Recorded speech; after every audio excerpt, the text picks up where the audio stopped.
नमस्कार, मैं हूं विक्रांत यादव और आप देख रहे हैं आपका अपना चैनल द स्वतंत्र। संसद का आज आखिरी दिन है और इस संसद सत्र को इसलिए याद रखा जाएगा कि विपक्ष ने जो आक्रामक तेवर दिखाए, खास तौर पर राहुल गांधी ने लगातार सरकार को, प्रधानमंत्री को, गृह मंत्री को बैकफुट पर रखा। कल गृह मंत्री पहली बार मीडिया के सामने इस सत्र में आए, अपनी बात बोले चर्चा करना चाहते हैं, लंबी चर्चा हो और उसके बाद वो जवाब भी देंगे। लेकिन राहुल गांधी ने साफ कर दिया कि वो सरकार का भाषण सुनने के इच्छुक नहीं है। गृह मंत्री सीधा जवाब दें कि पैलेट गन किसने चलवाई, लाठी चार्ज करने का हुक्म किसने दिया। बहरहाल कल से गृह मंत्री अमित शाह की बॉडी लैंग्वेज की बहुत चर्चा हो रही है, तो हमने सोचा कि वरिष्ठ पत्रकार डॉक्टर राकेश पाठक जी से चर्चा की जाए कि आखिर गृह मंत्री अमित शाह की बॉडी लैंग्वेज में उन्होंने क्या देखा। तो डॉक्टर साहब नमस्कार, बहुत बहुत स्वागत है। जी धन्यवाद। सर, कल से बॉडी लैंग्वेज की बड़ी चर्चा हो रही है गृह मंत्री की। वैसे तो उनके जी लिए मीडिया ने एक बड़ी छवि बनाई हुई है, चाणक्य और लोह पुरुष, तमाम चीजें। लेकिन कल से चर्चा चल रही है कि क्या उनकी बॉडी लैंग्वेज उस छवि से अलग, क्या छवि को चकनाचूर करते हुए दिखाई दे रही थी। देखिए, पहले तो कल के संसद परिसर के उस दृश्य को याद करके देखिए। हमारे दर्शक अपने दिलो दिमाग में सोचें कि नरेंद्र मोदी और अमित शाह को इससे पहले इस तरह कब देखा था। यद्यपि नरेंद्र मोदी तो अभी दिखाई नहीं दिए हैं संसद में, लेकिन अमित शाह को भी इतना झुका हुआ, इतना थका हुआ, इतना हारा हुआ इससे पहले कब देखा था? शायद कभी नहीं। संसद में उनके तेवर, पत्नी के भाई के रिश्ते का उल्लेख करते हुए फिर ये कह देना कि इस शब्द को हटा दीजिए, धमकाते हुए विपक्ष को, संसदीय कार्य मंत्री का 3 दिन पहले ये कहना कि वे जिस दिन बोलेंगे उस दिन विपक्ष सुन नहीं पाएगा। मानो गृह मंत्री अमित शाह विपक्ष की बेंचों की तरफ AK-47 चलाने वाले हों या उन्हें आतंकवादी समझकर उन पर कोई हमला करने वाले हों। देश के गृह मंत्री हैं, उन्हें अपना बयान देना था। लेकिन कल वे जिस रूप में आए उसमें से भी सिर्फ 2 एजेंसियों के माइक आईडी के सामने उन्होंने अपनी बात कही। उस पूरी बातचीत में 3 मिनट कुछ सेकंड की बातचीत में गहन निराशा, हताशा दिखाई दे रही थी। आपने बड़े अच्छे शब्द का इस्तेमाल किया है, बॉडी लैंग्वेज। हम अमित शाह की बॉडी लैंग्वेज पर जरूर आएंगे, लेकिन थोड़ा सा हम चाहते हैं आपके दर्शक ये जान लें कि भारत की पत्रकारिता में बॉडी लैंग्वेज शब्द का प्रादुर्भाव कब हुआ, कब से ये जुमला इस्तेमाल हो रहा है। अमेरिका और यूरोप में तो राजनेताओं, बड़े बड़े सेलिब्रिटीज के लिए इस तरह के शब्द पहले से चलते रहे। संयोग ऐसा है कि भारत की पत्रकारिता में जब इस शब्द का प्रादुर्भाव हुआ, उस घटनाक्रम का मैं स्वयं भी साक्षी हूं। अच्छा। बात है आगरा में शिखर वार्ता की। अटल बिहारी वाजपेयी प्रधानमंत्री थे और जनरल परवेज मुशर्रफ पाकिस्तान के सर्वेसर्वा थे। भारत पाकिस्तान की उस शिखर वार्ता में जब जनरल परवेज मुशर्रफ आए तो JP पैलेस होटल आगरा में बातचीत थी। हम सब लोग देश भर के, दुनिया भर के पत्रकार जमा थे। मुगल शेरेटन में हम लोग रुके हुए थे, वहां रोज प्रेस कॉन्फ्रेंस होती थी, बताया जाता था। जनरल परवेज मुशर्रफ जिस तरह से होटल में आए, उनकी चहलकदमी जिस तरह से कैमरों में दर्ज हुई, इलेक्ट्रॉनिक मीडिया का शुरुआती दौर था। उस वक्त चैनलों के कुछ बड़े पत्रकारों ने, विश्लेषकों ने जनरल परवेज मुशर्रफ की बॉडी लैंग्वेज की समीक्षा मीमांसा की थी कि वे किस तरह चलते हैं, वे किस तरह इस तरह सैल्यूट करते हैं। आपको याद होगा, जनरल अब तो नहीं है दुनिया में, जनरल परवेज मुशर्रफ ऐसे सैल्यूट करते थे। उनका अटल बिहारी वाजपेयी से हाथ मिलाना, उनका चलना फिरना, तो सबसे पहले बॉडी लैंग्वेज पर डिस्कशन चले, प्राइम टाइम डिबेट चलती थी। जनरल मुशर्रफ की बॉडी लैंग्वेज से आपने क्या अंदाजा लगाया, बातचीत आज किस मोड़ पर पहुंच गई है। आज दूसरा दिन है, तीसरे दिन से पहले तो बातचीत फेल हो गई थी।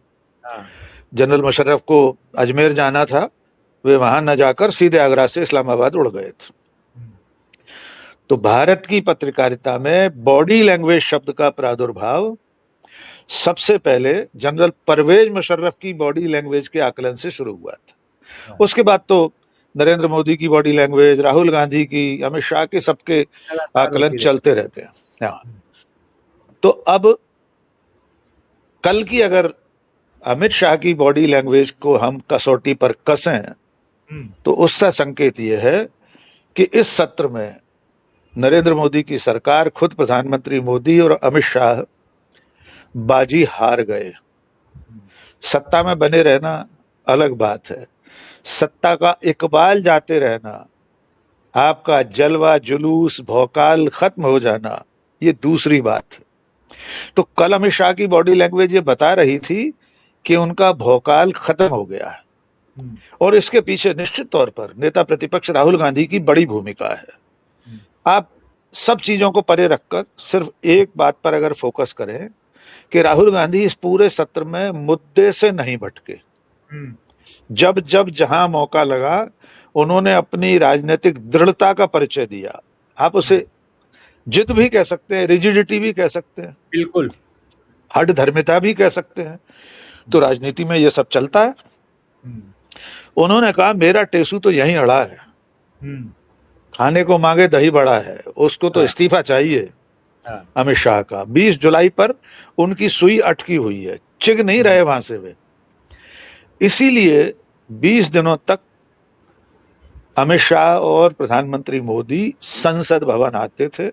प्रधानमंत्री कितनी बार आए पता नहीं, लेकिन अमित शाह तो लगभग रोज अपनी 30 गाड़ियों के काफिले के साथ आते थे, अपने चैम्बर में जाकर बैठ जाते थे। और कल उन्होंने खुद भी ये कहा कि मैं तो रोज संसद में आता था, मैं अपने चैम्बर में बैठा रहता था, मैं क्या करता सदन में जाकर। पहली बात तो यह है कि स्कूल कॉलेज तक आना, स्कूल कॉलेज की कैंटीन में बैठना कॉलेज या स्कूल आना नहीं माना जाता। हम भी अपनी आवारागर्दी के दिनों में ग्वालियर के साइंस कॉलेज में पढ़ते थे, रोज घर से निकलते थे कॉलेज के लिए कहकर। हमारे कॉलेज के सामने एक लल्ला का होटल था, एक टूटे फूटे खंडों और झाड़ियों के बीच में, उस पर चाय पीकर वापस चले आते थे।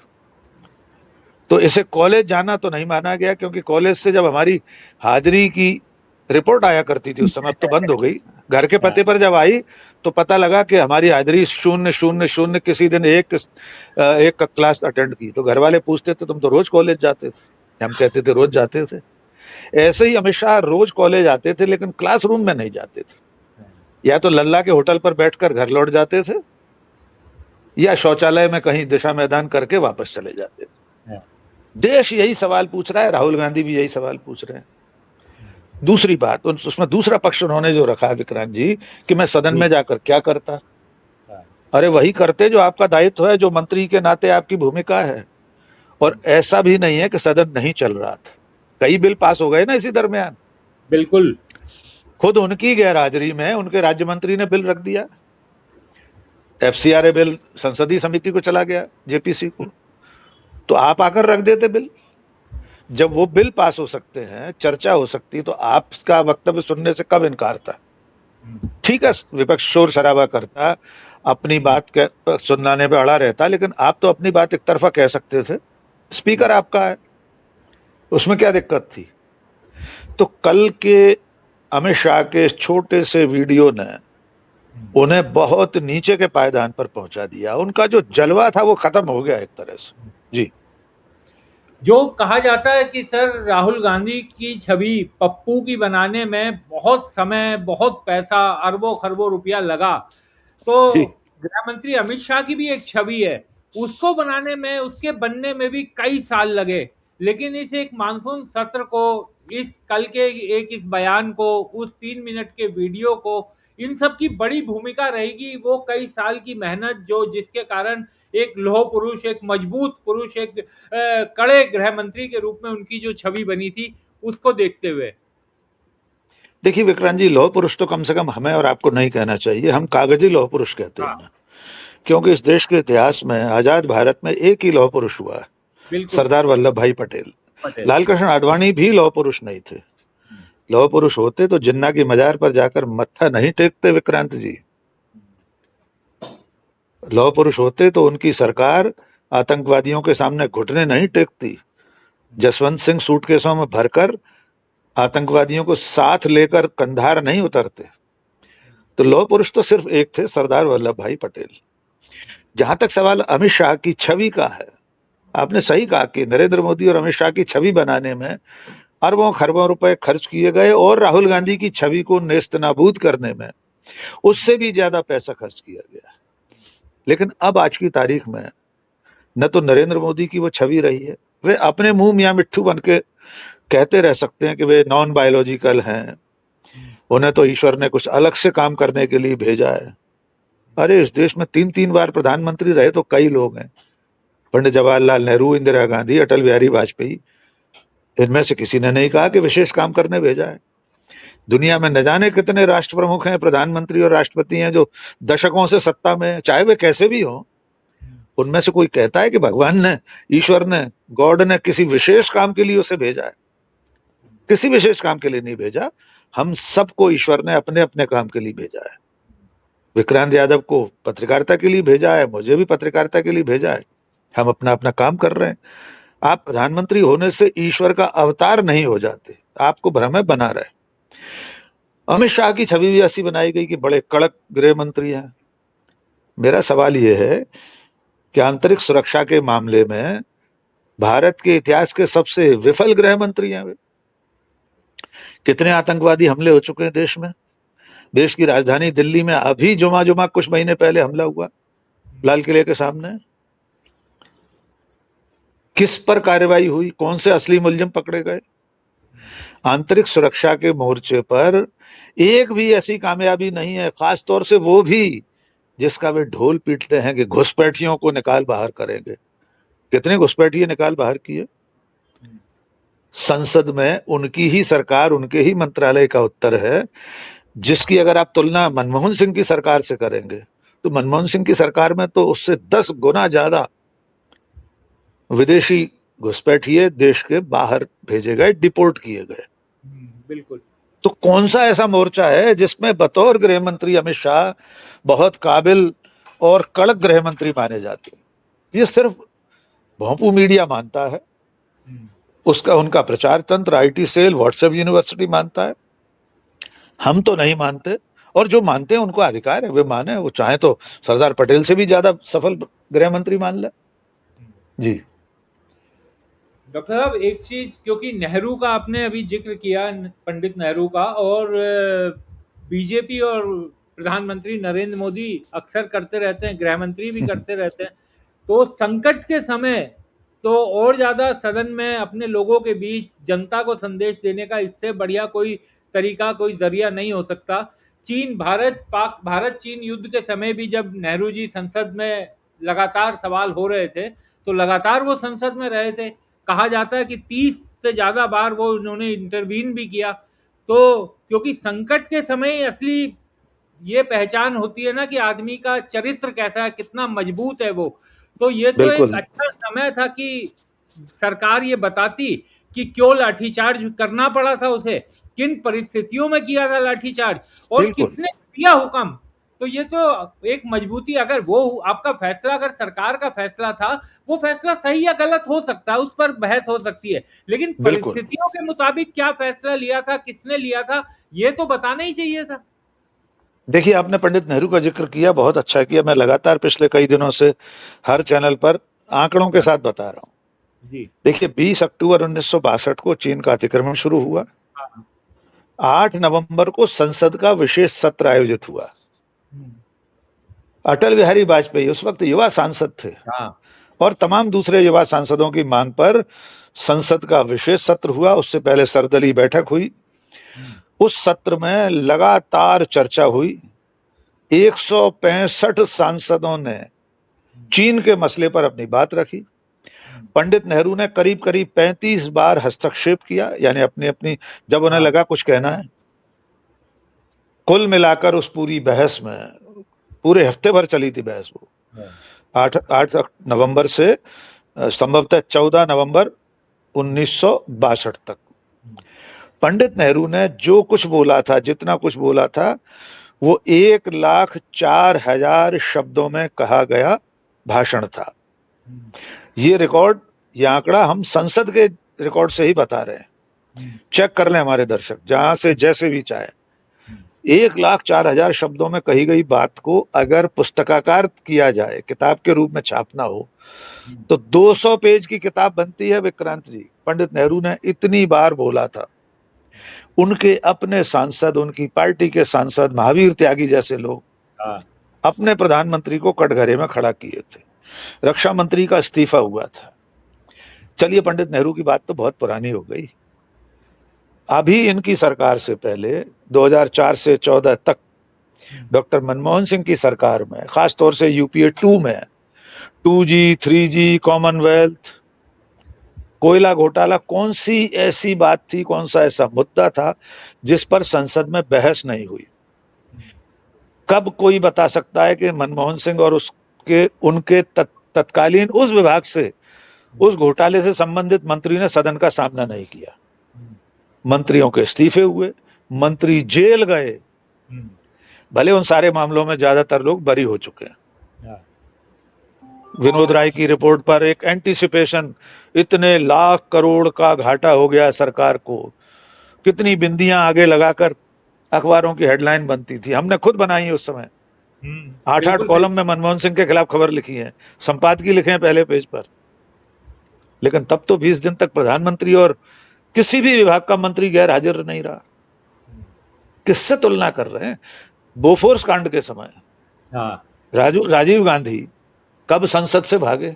उनकी तो सरकार चली गई और अंततः उसके चलते हुए दुनिया से चले गए।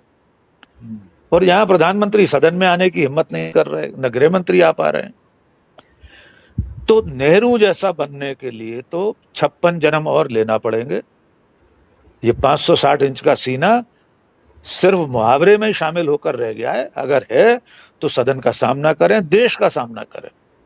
और देखिए, लोकतांत्रिक व्यवस्था में कोई भी चुनी हुई सरकार, प्रधानमंत्री, मंत्री पहले सदन के लिए उत्तरदायी है। सदन के जरिए ही तो जनता के प्रति उत्तरदायी है, क्योंकि जनता ने यहां से चुनकर सदन में भेज दिया, सदन ने आपको मंत्री बनाया, प्रधानमंत्री बनाया। उसी रिवर्स प्रोटोकॉल में सरकार सदन के प्रति उत्तरदायी है, सदन जनता के प्रति है। फिर बिल्कुल सही। अंतिम बात कि जब सत्र चल रहा हो तो सामान्य परंपरा है हमारे संसदीय प्रणाली की कि प्रधानमंत्री, संबंधित मंत्री, कोई भी मंत्री पहले सदन को अवगत कराएंगे किसी भी विषय में। कोई नीतिगत विषय हो, प्रधानमंत्री विदेश से लौटे हों, वहां कोई समझौता करके आए हों किसी देश के साथ, तो आम सभा में आप लाल किले के सामने खड़े होकर या रामलीला मैदान की सभा में नहीं बता सकते। आपको पहले संसद को बताना हो। तो अमित शाह और नरेंद्र मोदी बजाय संसद को कुछ बताने के, नरेंद्र मोदी रील बना रहे हैं आधी रात को, अमित शाह 2 माइक आईडी के सामने अपना ज्ञान बांट रहे हैं। इसलिए राहुल गांधी की भूमिका बहुत महत्वपूर्ण है। इस पूरे मसले में राहुल गांधी कहीं भी विचलित नहीं हुए। जिस विषय में वे लड़ाई लड़ना शुरू की उन्होंने, चाहे जंतर मंतर के आंदोलन के बाद, 20 जुलाई के बाद प्रधानमंत्री के आवास पर धरना हो, हिरासत में ले जाया गया उन्हें, उसके बाद वे लगातार प्रेस कॉन्फ्रेंस कर रहे हैं 10 जनपद के द्वार पर खड़े होकर, छात्र छात्राओं से बात कर रहे हैं। झारखंड के मसले पर भी उनका स्टैंड बिल्कुल क्लियर है। कल कैसे पलट कर आए वे गाड़ी बैठते हुए, मैं चुप नहीं हूं, झारखंड पर प्रेस कॉन्फ्रेंस की है। खड़गे जी तो और राहुल गांधी ने प्रेस वार्ता में बोला था क्लियर, क्लियर बोला था।